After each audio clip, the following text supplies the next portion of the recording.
coquinades. Aujourd'hui c'est le ridathon, nous sommes le 2 juillet et c'est le premier ridathon pour le challenge roman young adulte. Je me suis pas vraiment levée à l'heure que je voulais me lever à 6h, je me suis plutôt levée à 8h30. Vu que j'ai dit qu'il durait 24 heures ce ridathon et que chacun le modulait comme il veut, si c'est de minuit à minuit, c'est de minuit à minuit, etc., etc. Bon, dormez quand même un petit peu hein. Et du coup bah moi je voulais que ce soit de 6h du matin à 6h du matin l'autre. Bref, et finalement, bon, ce sera 8h30. Du coup, j'ai lu, parce que hier soir, du coup, je me suis couchée un peu tard, je me suis couchée à 2h30, mais je finissais Glim de Raven Kennedy, là, le tome 3 de la saga d'Oren, et c'est la première saga où de tome en tome, genre ça s'améliore et c'est de mieux en mieux, c'est trop bien. Et je voulais absolument le finir, et vraiment, les derniers chapitres, tu peux pas le lâcher, c'est pas possible. Et donc, j'ai commencé, pour ce ridathon, à lire La Carte des Confins, le tome 2 de Marie Replin, publié chez PKJ. Je m'étais dit que ce serait pas mal, là, de finir un petit peu les petites sagas que j'ai en cours, et après il y a un tome compagnon, je sais qu'il est aussi en audio, donc si jamais je trouve que je ralentis trop, je peux bifurquer en audio. En tout cas objectif c'est de au moins finir celui-ci, enfin entamer et finir. Et après du coup il y a le tome compagnon qui lui est beaucoup plus petit, je sais pas combien de pages j'ai fait, il doit... Ouais, il en fait genre 300 et quelques, mais c'est quand même écrit relativement gros, donc on tourne assez vite les pages. Celui-ci il est plus épais hein, il fait presque 500 pages. Ou il fait 500 pages? Il fait 500 pages, bon bref. Donc je pense que les deux, ce serait pas mal que je les termine. Et vu que j'étais lancée en pleine lecture, j'ai pas trop pensé à prendre la caméra. C'est vraiment ce vlog de ridathon particulier. Je suis trop contente, vraiment merci énormément pour tout l'engouement que vous avez mis cette année autour du challenge. Je crois que c'est la première fois qu'il y a vraiment autant de participants pour le challenge et autant de publications, de contenu autour. Vraiment merci beaucoup parce que très honnêtement je pensais ne pas trop le refaire cette année, l'arrêter ou dire que c'était le dernier ou un truc comme ça, et bah ça me fait peut-être un peu changer d'avis j'avoue, parce que je pensais que c'était pas très intéressant pour la sphère. Mais je crois que vous êtes en train de me dire que c'est faux. Il va bientôt être 14h et de 14h à 18h je fais un reading spring, donc read with me sur Twitch, donc là je vais pas tarder à lancer le live pour j'espère vraiment que je vais bien avancer sur celui-ci parce que j'aimerais pouvoir commencer celui-ci ce soir, et je me dis peut-être demain matin si je me lève tôt je peux finir. On ne sait pas, on ne sait point. J'ai juste déjeuné, j'ai pas encore mangé, mais j'ai 2-3 petits maquis à finir. On a tort. C'est you soon. Enfin, chat.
Same old from dusk till dawn. Sense of empty shells and things that never change. I'm sick and tired of the morning. C'est une fin de reading sprint. Du coup je suis aux 3/4 de La Carte des Confins, le tome 2. Je suis contente parce que c'était l'objectif. Je vais faire un petit peu une pause parce que j'ai les yeux éclatés avant de continuer ce marathon. Et j'espère vraiment pouvoir le finir ce soir pour pouvoir entamer son copain et peut-être lire autre chose demain matin, on ne sait pas. Juste, je suis en train de démarrer le chapitre 60 de La Carte des Confins. Et vraiment, depuis 2 chapitres, je me dis mais il reste que ça. Comment ça peut se terminer? Ça m'a même fait douter, je me suis dit mais attends, mais l'autre livre c'est pas un tome 3, c'est pas... Qu'est-ce que c'est? Parce que vraiment genre...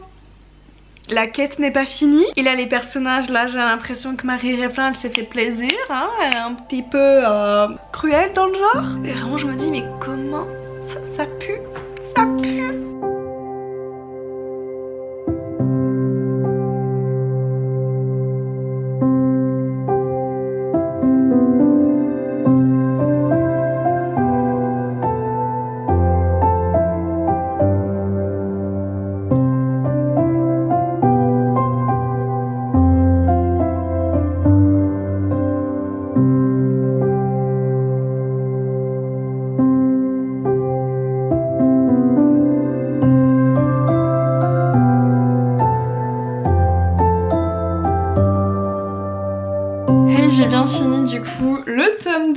dernier tome de la Carte des Confins, j'ai trop aimé. Mention spéciale parce que à la fin il y a les remerciements de l'autrice et franchement ça fait chaud au cœur de savoir que quelqu'un de notre communauté a pu réaliser son rêve, publier son livre, et franchement j'ai trop aimé parce que ça sentait encore plus, je trouve, dans ce tome 2 que je sais pas si elle prenait vraiment des libertés, Marie Replin, mais en tout cas qu'elle s'est vraiment fait plaisir. Je trouve que j'ai vraiment ressenti ce truc là de l'autrice, que vraiment elle avait envie d'explorer et d'aller jusqu'à... Enfin, comme si elle s'était vraiment pas mis de barrière, et vraiment j'ai trop aimé. Alors évidemment j'avais déjà beaucoup aimé le premier tome, mais alors le tome 2 je crois que je le préfère. En soi il n'y a pas non plus une différence au niveau de la plume etc, mais je trouve que dans... Je sais pas te dire si c'est dans le choix de l'intrigue, enfin dans comment elle a découpé son intrigue pour cette suite et fin, ou si c'est dans sa plume, mais j'ai vraiment l'impression que l'autrice s'est vraiment fait plaisir. Donc voilà, 500 pages quand même, c'est plutôt pas mal. Là pour tout vous dire, il est assez tard, donc je pense pas que je vais le démarrer ce soir, mais je vais le démarrer demain matin pendant que je ferai ma session commentaire et pendant que je petit déjeunerai, parce que généralement le matin je fais la session commentaire, voilà. Mais du coup je vais pouvoir démarrer celui-ci demain et je suis contente parce que ça veut potentiellement dire que j'aurai presque clôturé une saga et son tome compagnon, donc j'ai hâte. Et vraiment ça fait trop du bien. Là c'est une série vraiment sans prise de tête et une écriture assez réconfortante je trouve, même s'il y a un personnage, mon petit bonhomme. Bref, allez, à demain.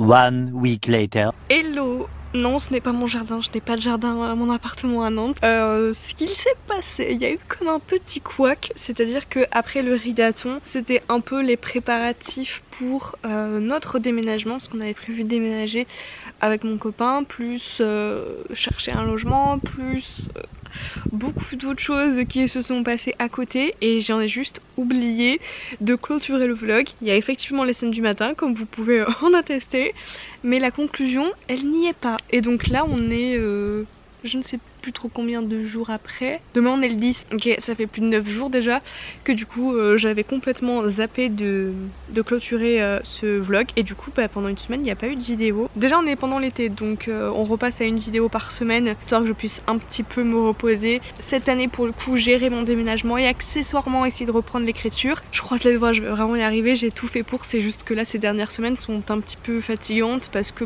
on est entre guillemets sur on est sur plus de la moitié de l'année, et du coup je fatigue un petit peu, mais normalement j'ai ma semaine de vacances en août vu que j'ai bien géré mon timing. J'aurais bien mérité cette semaine de vacances. Pour tout vous dire, je pensais que la première année en tant que freelance j'allais pas du tout pouvoir me prendre de vacances et que j'allais pas réussir à gérer mon emploi du temps, etc. Et là ça se profile très bien, donc je suis très fière de moi. Et du coup j'étais un peu préoccupée par chercher un logement, etc. Et bref, donc je l'ai encore dit, mais j'en ai oublié de clôturer ce vlog. Je crois que je l'avais pas fini jusqu'au bout, mais il me restait pas non plus grand chose du coup du tome compagnon, je pense qu'on peut appeler ça comme ça, de la Carte des Confins, donc la destinée de la Valonne de Marie Replin, toujours chez PKJ encore une fois. Mais même je crois que j'avais pas clôturé mon avis sur le tome 2. Le tome 2, je trouve que pas toute la première partie, mais en tout cas c'est vrai que le début était un petit peu mou parce que du coup on enchaîne sur le cliffhanger qu'il y a eu sur le tome 1 et c'était quand même un petit peu mou à reprendre. Pourtant j'avais quand même de très bons souvenirs du tome 1, donc je pense pas que c'était nécessairement parce que je me souvenais mal, que vraiment j'étais absolument pas perdue. Les premiers chapitres, t'avais l'impression que tu tâtonnais le terrain, que tu faisais un peu dur sur place, et puis ça s'est redéclenché d'un coup. Pareil, une fois passé le milieu, il y avait aussi un moment un peu plus mou, un peu plus tranquille, et ça a fini par vraiment reprendre à la fin. Et même si sur toute l'histoire et tout j'aime beaucoup, j'ai vraiment adoré l'univers de piraterie, et je crois que je l'avais déjà dit, mais c'était la première fois que je lisais du YA avec un univers de piraterie et j'ai vraiment adoré. Là je suis en train d'enchaîner sur Fable et c'est pareil, j'aime beaucoup. Faut savoir que je suis phobique des profondeurs d'eau, donc à la base je pensais que j'allais pas aimer quand on allait me parler un peu trop des fonds marins, etc. La petite voisine qui pleure. Mais du coup j'avais l'impression que j'allais pas trop accrocher à cause de ma peur et tout, et puis en fait c'est hyper bien passé, et à défaut de pas réussir à faire tout ça, à aller dans les fonds marins, à prendre le bateau, patati patata, je sais que je peux lire des romans de piraterie et donc ça j'aime beaucoup. Et du coup j'étais très attachée à cet univers là, et j'avoue que le duo était, des deux personnages principaux était vraiment très sympa et j'avais vraiment énormément accroché avec eux. Kali est assez intéressante, c'est un peu le genre de fille que tu aimerais être, surtout dans le caractère, vraiment son caractère il est incroyable. Et du coup voilà, pour le tome 2, c'est vrai que la fin, j'aurais bien aimé que ce soit un peu plus long. Ou alors j'aurais aimé un 3e tome pour qu'on développe vraiment ce qui s'est passé à la fin, parce que je trouvais que c'était, je dirais pas expéditif, mais en tout cas pour moi ça me manquait beaucoup d'explications, et il y avait quand même pour moi tout un mythe qu'on aurait pu développer et que du coup il y a pas eu. Après c'est un choix à part entière de l'autrice, hein. Je sais que c'était pareil pour Phobos, beaucoup de monde avait trouvé ça what the fuck et tout, et c'est pas aussi what the fuck que le tome 2 de la carte des confins, mais j'avoue que j'aurais aimé plus d'explications sur ce point de vue là. Par contre rien à redire pour une première du coup duologie, je sais pas du coup si lui on peut... c'est pas une suite du coup. En tout cas pour les premiers romans de l'autrice, je suis assez bluffée, je ne sais pas si je le ferai aussi bien. Je sais que ces temps-ci il y a eu pas mal de critiques en mode oui ce sont que des instagrammeuses avec un certain nombre d'abonnés qui arrivent à se faire publier facilement et tout. Forcément le nombre d'abonnés peut jouer dans la balance, ça c'est clair et net.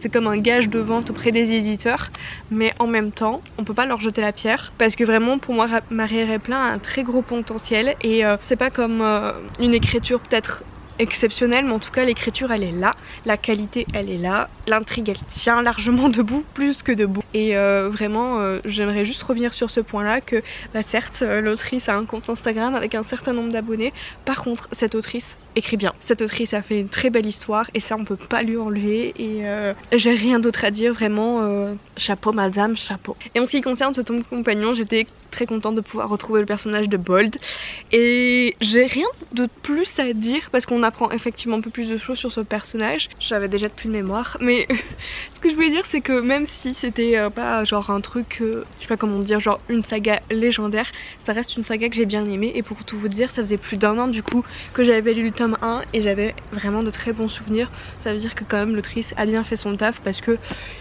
j'ai quelques soucis de mémoire cette année pour me souvenir des tomes qui datent. Bref, bravo Marie Replin. Si vous avez envie un peu d'une saga sans prise de tête, d'une saga, alors légère, pas dans le sens péjoratif du terme, mais et vraiment, si le sujet surtout de la piraterie vous intéresse, je ne peux que vous conseiller la carte des confins. Merci d'avoir regardé cette vidéo, merci d'avoir fait le ridaton, vous êtes beaucoup à l'avoir fait, merci pour tout l'engouement que vous avez eu pour le challenge Roman Young Adult, vraiment je vous remercie du plus profond de mon cœur, et sur ce, on se retrouve dans une prochaine vidéo. À très vite, bye et des bonnes lectures.